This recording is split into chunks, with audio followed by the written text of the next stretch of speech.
Hi everyone, welcome back to our channel TechQuest. I'm back with a new video, and in this video I'll be showing you the steps on how you can see private Twitter account without following them.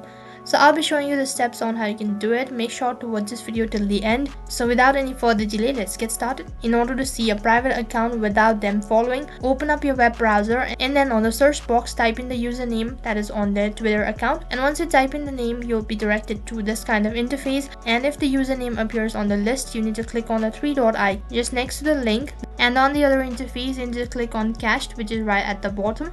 And as you click on it, and you'll be directed to the cached version of Twitter. And after that, you might be able to see some content of the user, even though it is not actualized. And the downside of this feature is that you might not be able to see the recent content or the uploads of the user he or she might have posted on Twitter. So that is how you can see a private Twitter account without following them. So that is all for this video. I hope the video was helpful. Make sure to like, share and subscribe to our channel. Thank you for watching.